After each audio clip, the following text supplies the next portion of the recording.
a little bit on their enemies, sink their fangs into them, and hopefully this will be a chance for them to make up for a less than stellar debut on day number 2. The drafting phase will now begin. This is our second series of the day. Team CARACAL on the blue side versus Red Esports on the red side. And they are starting off with a Faramis ban, and looking at how he played, I can see why. Faramis is such a nuisance to deal with, especially in the later stage of the game. But right now, for the side of Red Esports, we've seen a pattern when it comes to bans. A lot of teams don't want to face up against the Fanny, the 1-1, the Valentina, even though SMG keeps letting it go. And Valentina has been banned out.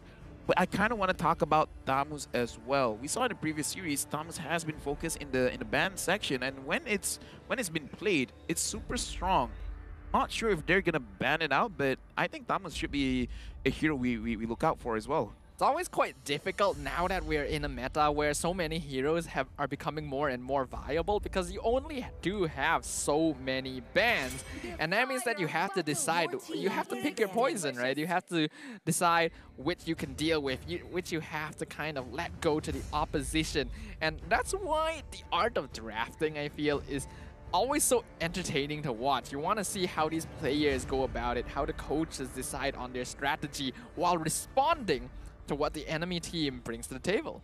You truly are spoiled for choice, which is good and bad. Good in the sense of, if certain heroes are banned out, you still have options, but having too much options can actually cloud your judgment as well. So I feel like it's really great having an analyst on the stage as well, so the coach is not alone on the drafting phase. And I feel like this is contributing to how competitive all of the teams have been performing here in MPL Season 10.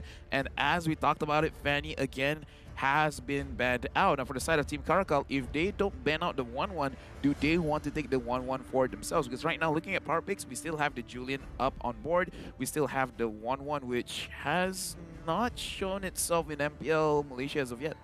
Well, has it? Sorry, who? 1-1. 1-1. Yeah, we got to see. Oh, we got it. Okay. I believe it was actually Zed playing it yesterday. Oh, okay, it cool. just didn't quite work out, simply because Team Lunatics, whenever they gave the opportunity for the crossbow of tank to be activated, they're just like, I'm just going to die, so you can't use the ultimate. That is legitimately what happened yesterday. Well, you know what?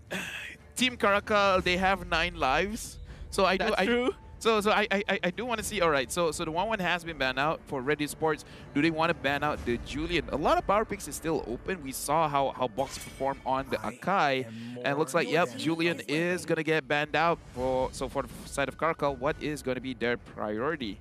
Well, the bans so far are looking to be basically the most standard I have seen throughout the tournament. So we can expect the first pick to be something heavily contested as well. Things like Tamus, as you mentioned, things like the Beatrix, all are going to be open. Eve as well is something that a lot of teams do find quite interesting. But I guess we will find out. We already highlighted earlier that Mom is going to be replacing Ren Cutie today for Red Esports, but I also noticed Menzel Meow is actually going to be playing today instead of Sino. Yeah, I heard that Menzel is an amazing roamer. Like, in terms of his mechanics, he's insane. But he hasn't been saying a lot of plays, so we have to see what he does on stage, because it doesn't matter what you do on scrims, it doesn't matter what you do on ranked games, but once you're on stage, it's a different kind of ballpark. Now for Red Esports, so far, what I've been seeing in terms of how they draft is actually just focusing on to Mao, whether he's been using the Irithel or the carry. Basically, they're gonna draft around him. I want to see if they're gonna do the same thing up against CARACAL, or they're gonna switch things up. If they take carry early again, I kind of feel like this is a Mal-centric draft for Red Esports. Well, looks like you did predict correctly right there. Carry going to instantly be locked in alongside the Eve. These are two heroes that Red Esports do enjoy playing. And once again, they're going to skip over the obvious Beatrix option and just go straight for the carry. A very interesting choice from Red Esports. I feel like this is a good opportunity for us to talk about why carry is favored by Red. A few things to note. Let's talk about the Mimi bits. The first thing is, Mal, throughout his entire MPL career, he never uses the meta heroes when it comes to the marksman. He used 1-1 when 1-1 was not being used by anyone else. The moment 1-1 is like top priority, even if their first pick, he's like, nah, I don't feel like it. That is true. I don't feel like it. But speaking of the carry, one good thing about the carry is, one, it forces your own team to just keep pushing forward, because he's a very short, she is a very short range hero, even though is a marksman. It kind of makes it slightly simpler to know what you're gonna do. And number two is, because of the passive, the light wheel, you can actually deal a lot of damage even without items. So earlier stages in the game, Carrie can actually create a snowball, just because even without items, she can deal a lot of damage. Carrie's kind of weird. She's strong in the early and late. In the mid, is pretty so-so. Yeah, that's why it's kind of risky to go with the hero, because if Carrie doesn't win lane, it does make it much more difficult. But Team CARACAL actually decided to go for the Claude there. So this is actually not a bad lane for Mal at all. They lock in the Ling as well, as we saw earlier. We've already seen Kenmia play this yesterday to varying degrees of success. But we do notice as well that the Franco has been picked up by Red Esports. This is most likely going to be Merle's hero again. And we saw yesterday, he really surprised us with his debut of this hero on stage, making hooks that no one would expect. Yeah, he hooked a Natalia in the bush. A blind hook. Overall, Muriel has been amazing, and Franco has been quite the annoyance even before MSC. This hero is one of those heroes that doesn't matter what meta it is, it's still gonna be playable. It really depends on the roamer skill, and like I said, with carry, because of the passive, you can actually get early kills. So if the Franco catches anyone around Mal, you can give him quite a few kills in the early stages of the game. Say, in 4 minutes, he has 2 kills. That's a big snowball that you're creating for carry. Yeah, and that's going to be the ideal for Red Esports as well. We already know that this is a team that likes to play around Mal quite a lot. A little bit less these days. I do think that their gameplay is a bit more balanced, but Mal is always going to be that one fixed factor, that fallback plan. No matter what is going wrong, this man will get his farm.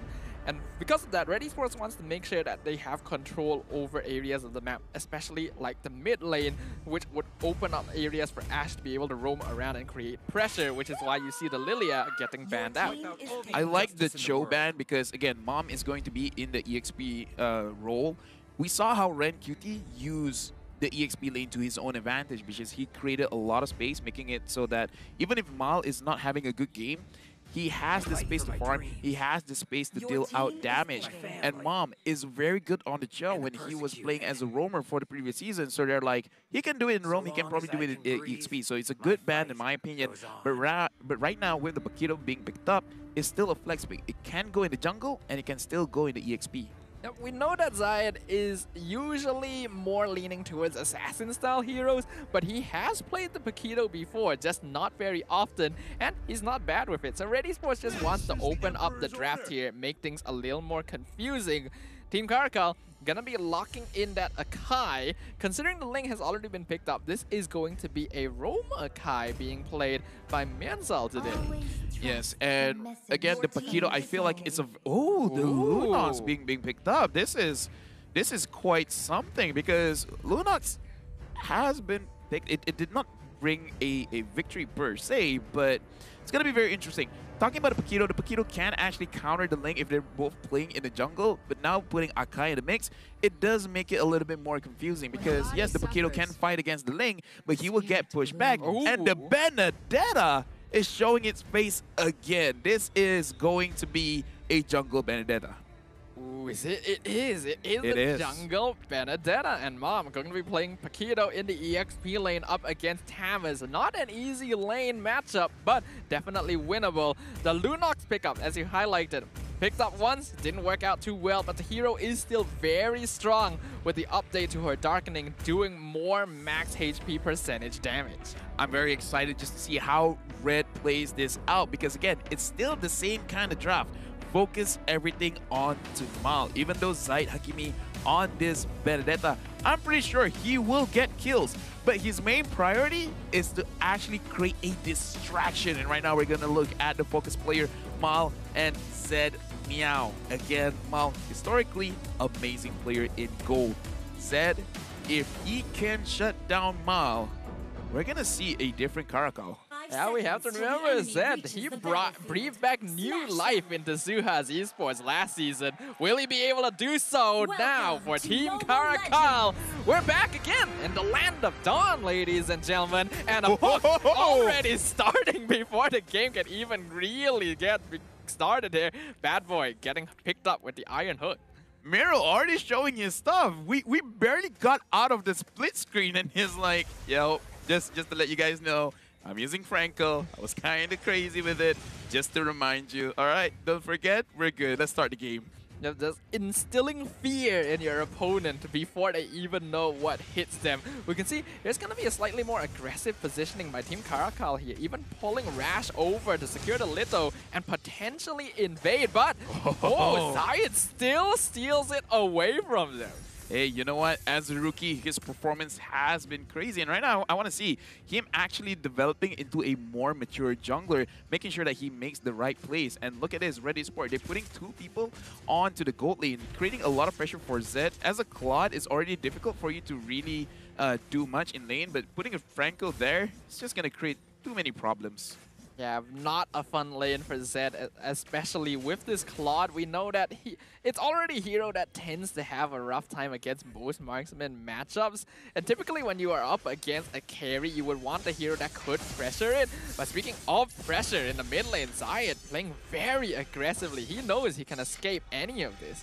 This is why it's so annoying going up against a Benedetta. You kind of know she doesn't really have the damage to kill you just yet, but just the amount of damage that she can dish out and the fact that she can run away because of all those crazy dashes, it just creates a situation where your farm as well as your rotation is slowed by default, and it's not your fault, it's just the way that the Benedetta plays. What I do like right now is that Bad Boy is obviously clearing the way faster as compared to Ashe on this Lunox, and he's roaming around with his team quite a lot. Unfortunately, not really applying enough pressure to the lanes because Red Esports has been doing a very good job of just responding to any aggression.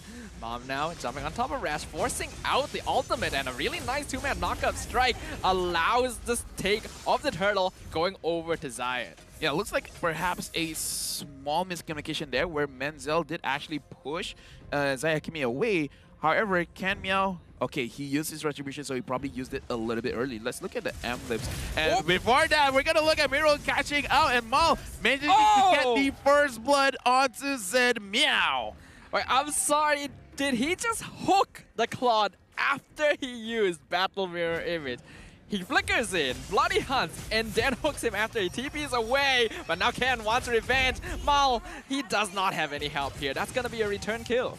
Hey, they are our focus player for a reason. And yeah, again, playing as a Claude against a good Franco is not fun just because the Franco, he knows where you're going to go after this. As long as the Claude's HP is going to go low, it's like, oh, he's going back? I know where Dexter is. I just feel like the level of gameplay in Season 10 has just grown by leaps and bounds. I don't know what these players have been doing since Season 9, but I am all for it. In terms of the junglers right now, Zayed going to have the advantage. Level 7 to the Link's level 6. Murl gonna get pinned to the wall with the heavy spin, and that's gonna be a kill going over to Team CARACAL. Yeah, but look at that. Mal actually can dish out respectable damage. And I'm just gonna answer your question by saying M4. They're doing this for the M4. And right now, Mom up against Rash Meow. Tamus so far looks like might be the hot pick for the EXP lane because so far no one has lost as a Tamus, at least in lane. There's no good lane matchup for a Tamus. Zayed, did he steal that? Nope, it looks like Ken was still able to secure it. And now Zayed himself is in a lot of danger, trying to dash out. The rest of his team coming in, but Ken will be able to pick up the kill. This is one of those things that I want to see Zayed change. I want to see him grow as a mature jungler because we know he has the mechanics, but he needs more experience to really be able to look at the situation and really see, should I go for this trade or not? He was alone, so perhaps that was a little bit questionable. Mom is able to see that the turtle has been initiated. However, he can't do much, and right now he has to run away from Rash Meow. His HP is dangerously low, but Menzel pushes them away, making sure that Bad Boy stays alive. Oh, Mom in a bit of danger here. He's actually taking the fight against Rash and Meow here, and he will just barely survive. But the Paquito not having a very fun time, as now Ken Meow coming in looking for Mom. Not quite able to finish him off though. Yeah, Mom, he's playing with fire. His HP is super low, but just because he was able to buy the Bloodless Axe, he's a little bit more confident. When the minion came in, we saw him getting the spell vamp back up. So he is very, very, you know, like I just want to say slightly greedy, because that could have been bad. That could have been really bad. And if we look at the gold ranking, Maul looking pretty good, and Zed might get focused once again. A concealed play, but a nice battle mirror image will allow Zed to get out, as Mianzal looking for Zayed forces him to dash out of danger. Mom again in danger, being taken out. Vengeance popped by Rash, but Mom is able to flicker away. He's actually still fighting the Tamas behind the wave right now. He has to be cautious. He has lifesteal, but Tamas has damage. No, the thing is, Tamas, he has lifesteal as well, so Mom really has to be careful. This is what I'm talking about. He's playing this game super dangerously, and his engagement, but this time Ken Meow is there. Ken is trying to get a kill onto Mom, and Mom right now has nowhere else to go. But he still manages with the heavy left punch, getting a clutch shield. What was that? Mom just flexing in the EXP lane. You thought I was a rover? Nope, I can do this too. That was perfectly timed. Just using the heavy left punch to get that shield. And now Bloody Hunt onto Mianzal will do a lot of damage with Maul, but not quite enough. And that means Bad Boy will be able to pick up the Franco in the back line. He might still have Darkening up, so he's looking for Ash and Maul, who are both dangerously low, forcing the flicker from the Eve.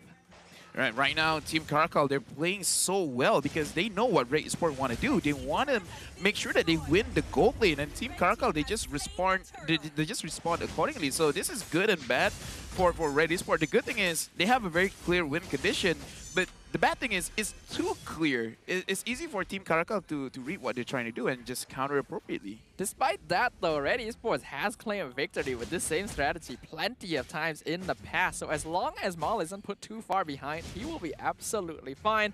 We can see he's already got the Windtalker and the Golden Staff. So in terms of itemization, he's actually slightly ahead of Zed, who has gone for a slightly more defensive option. Yeah, looking at itemization as well, I like to see that Zed Meow, he did build a little bit of armor, making sure that he can stay alive for a little bit longer. Right now, they have swapped lanes. Zed wants this bottom turret now. And Mom, there's nowhere for you to go. It's going to be an easy kill. Bad Boy Meow secures it for himself. An easy turret, but it looks like Red Esports, they might want to bring this. Bad Miro with a crazy hook, managing to actually get Bad Boy Meow in the back, and the rest of the team has to retreat. A good gank from Team CARACAL, but also a good response from Red Esports.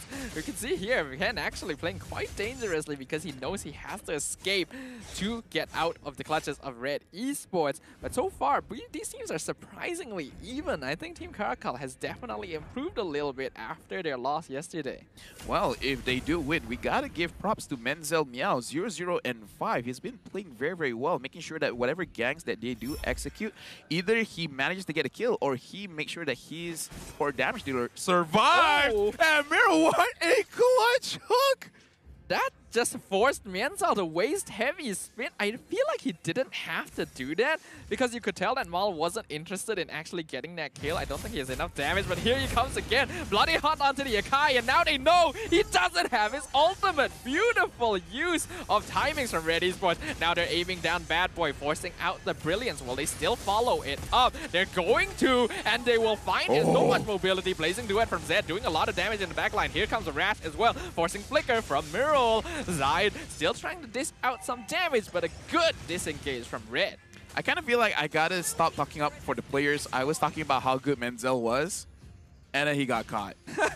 there's a correlation there, but either way, Menzel is still playing very, very well. But Miro, it kind of looks like in the map, the bushes don't exist. Even if they're there, he still has vision somehow. He knows where to hook, and he's gonna bring in the kills for Mal. Mal right now 2-1 and 0. Zed Meow 1-1-2.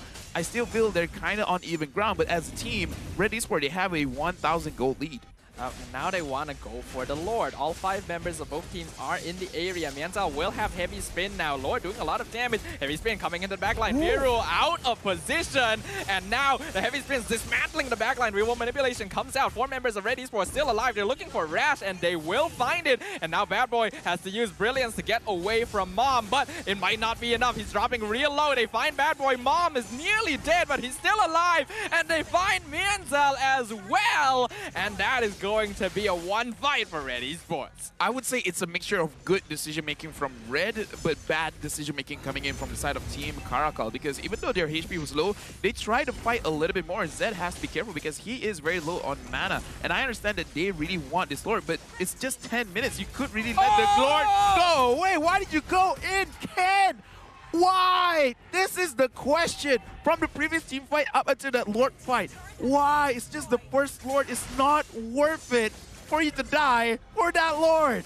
He just wanted to poke in and see if he could grab it. In this sense, curiosity killed the cat right there. And even the hook from Meryl pulling Mianzal out of position. This Franco is such a nuisance to Team CARACAL.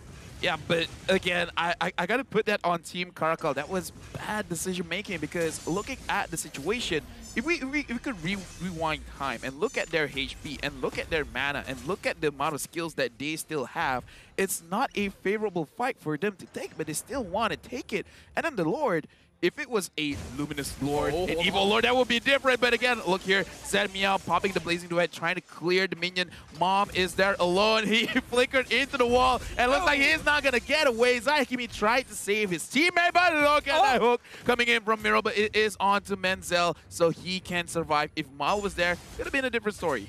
All things considered, that was actually a pretty good disengage from Red Esports. They were stuck under the heavy spin underneath Team CARACAL's tower, and they all split up pretty well, only losing 1. In terms of damage dealt though, Bad Boy and Zed Meow are both at the top of the list. These two were doing a lot of DPS. A lot of damage, but still not resulting in what they really want, which is map pressure. So for Team CARACAL, they kind of have to slow down the game a little bit, because whoever their shot caller is, they need to calm down. They need to see clear-cut advantages that they can take advantage of. Because right now, Zahikimi as well as Ken, they're fighting over the purple buff, and it looks like Zaid secured it? Not too certain about that one. It looks like he did. Mom now 1v3. Heavy spin going to miss the Paquito. Really nice juking here. Zayat now coming in from the back line. Mom gonna be doing as much damage to Bad Boy as possible to set up for the Benedetta. Conceal use, but Zed is out of position. Brilliance to allow Lunox to get away. Blazing Duet popped down, suppressed by the Bloody Hunt. Zed is left out to rot, and the rest of his team can do nothing to save him. Zayat actually still pursuing, but the Electo final blow, but that is enough for now. Put respect on the Franco, because again, no matter what you're trying to do, you're gonna get caught. And we saw that from Zed Meow. He tried to run away. I'm pretty sure he knew he was dead just because he saw the Franco, so he thought might as well just pop his ultimate, try to dish out as much damage as he can. But that mistake should not have happened. They shouldn't have missed position so far ahead. And Menzel should be around to help support his marksman, just in case if anything goes wrong. And we saw things definitely went wrong. They underestimated the mobility coming out of Mom. His ability to get out of these sticky situations is really on full display here. And Rash taking a lot of poke damage there from Ash. The Tamas will have to recall, meaning that Red Esports can get started on this Lord. Right now with a 3,000 gold lead, they have to be careful of this Franco, because if they overextend, the Franco will definitely punish them, especially looking at how fast they actually engage on any kind of team fight. Right now, Red Esports, they're kind of forcing Team CARACAL, because they know how CARACAL plays. If they see a fight, they will try to force it out, and that might be the situation right here. Lord going to actually get reset here. Not sure if that was intentional by Red Esports, but they do need to respect Team CARACAL's engagement right now. They don't know where Mianzal is for sure, and he does still have heavy spin available. You can see from their positioning, Mirrol is mainly concerned about people coming in from behind. And Ash is keeping a good eye on the mid lane to ensure that he can clear it up as well. Ken Meow, unfortunately, the only one with mobility on the side of Team CARACAL, has to go and clear up waves on the opposite side of the map. If we can take advantage of this tango, of this dance around the Lord, Ken could potentially get a lot of a lot of farm over here and perhaps try to push out the waves a little bit more, making sure that Red Esport, they have to answer to one of the pushes, because right now Team CARACAL as well as Team Red Esport, they're just waiting for someone to pull the trigger. And Ken, oh, Menza going in front. Ooh, concealed play. He almost gets hooked there, but he just barely isn't able to survive. Killing spree going over the Mal, and now the fight has begun. Lord is low on HP. Bloody Hunt on Rash inside the pit. Bad Boy flickers in, gets knocked up. Forced to use the Tempest Blaze to stop the real one immediately. Mal has to survive with the Wind of Nature. Zed doing a lot of damage with Blazing Duet. Ash probably has to be left behind. Sacrifice Zion still around, but it is Team CARACAL who secure the Lord. They pick up Mom on top of it all. Good team fight from Team CARACAL, but overall, we got to talk about Zed. Look at how he positioned. During that entire team fight, he kited everything out. He went back in. He swapped places with Dexter and tried to dish out the damage. But so far, I got to say, big props onto Zed as well as Ken Miao. Ken actually going on to 3 people with his Tempest of Blade, getting that crucial knockup, canceling out the real world manipulation, actually dealing a lot of damage as well as crowd control and creating so much space for Zed. For the side of Red Esport, they were happy they managed to get Menzel off guard, which is great, but again, they gotta focus on Zed as well as Ken. If not, Team CARACAL might actually win this one. They're in the base of Red Esports. 2 inhibitor towers gonna fall instantly to the side of Team CARACAL. That's gonna be a lot of damage done once we see the Lord push. But Team CARACAL looks like there's a good bit of discipline there. They know that that's probably all they're going to get and instantly back things off. Yeah, and we're looking at the scaling over here because, again, Team CARACAL, they have the Claude, they have the Ling, they have the Lunox. The damage is going to be super good come late game, and we're about to approach that. And right now, the AI winning prediction brought to us by Meg Delivery, it's saying that Team CARACAL has a very favorable spot, 74% chance of winning this game.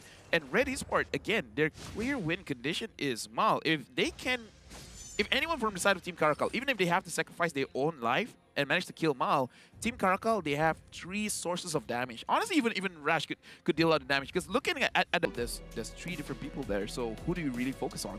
Yeah, it's quite difficult for Red right now when you have to think about Zed, you have to think about Bad Boy, you have to think about Rash, and on top of that all, the heavy spin there to set things up for Team CARACAL, and Red Esports have quite the uphill battle to think about here. The next Lord is only going to be up in another 70 seconds, so Team CARACAL want to make use of this time to get as much jungle control as possible. Yeah, and Menzel as well. He has been a big difference maker for the side of Team CARACAL. I mean, they haven't won just yet, but so far it looks like their team chemistry has gotten better. And the thing is, they gotten better towards the game. Earlier, they have made some questionable mistakes, but you know, they grow inside the game and they're starting to play the team fights a little bit better. Zed is taking care, making sure that he doesn't absorb any kind of damage. And Ken Miao, he tries to stop the real manipulation. And look at this, Lord push advantage, 19,000 damage was able to put up by Team CARACAL. That's 2 full inhibitor towers right there for Team CARACAL, meaning that Red only has 1 inhibitor left to defend their base and no external towers. In comparison, Team CARACAL, they still have their full mid lane of towers. So it's actually quite difficult for Red Esports to push into this simply because of how much they have invested in this 4 protect 1 strategy. They have to look at Miro. If he manages to catch people off guard, like right now, Zed, you're being a little bit too in front there, buddy. I mean, you got to be careful. You got to respect the Franco, because even if you think if you think the situation is unhookable, he'll manage something. They're starting it off. Nice knockout strike from Mom, chunking out 40% of Mianzal's HP, but it's not quite enough. He might have actually pushed him out of hook range from Mural as well, causing that to miss. Lord going to get reset, and Rash just providing information for his team, because Team CARACAL, they don't want to engage on this just yet, but with the hook just missing, Mianzal is making the call. Conceal. Red Esports, they know that's happening, instantly back things off. This is a very delicate dance between these 2 teams. Yes, again, looking at how Menzel plays, he likes to use the heavy spin first, and then he's gonna dash in, possibly using the flicker, and so far he has been on point. So I trust his judgment in knowing whether they have the damage or not. Speaking of which, Team CARACAL, they're going forward, and they're managing to secure the Lord right under Red Esport noses, and Zai tries to run away. A clean getaway, they got that basically for free. That's exactly how you want a Lord attempt to go. Really well done to Team CARACAL. Red Esports took just a bit too long, and that hook beautifully weaved in between two members of Team CARACAL. That's gotta feel a bit bad. I'm looking at the players' faces, Zed and Menzel. They look so happy, and based on their face, even they're like, how do we get away with that? Like, everyone was there. No one noticed the Lord at all. But we got to talk about Bat Boy, Zed, and Ken's damage. Again, 3 damage dealers that scale super well in late game. Yeah, the Lord will not stay there for a long time. Right now, Team CARACAL, they're marching on to Red Esports base. Zayed gonna be using Electro Final Blow to clear up the Lord, but the top inhibitor already dropped down. Flicker in with the heavy spin, displacing most of Red Esports. Team CARACAL, they don't care about Red. They want the crystal, and they will break straight through to gain their first victory.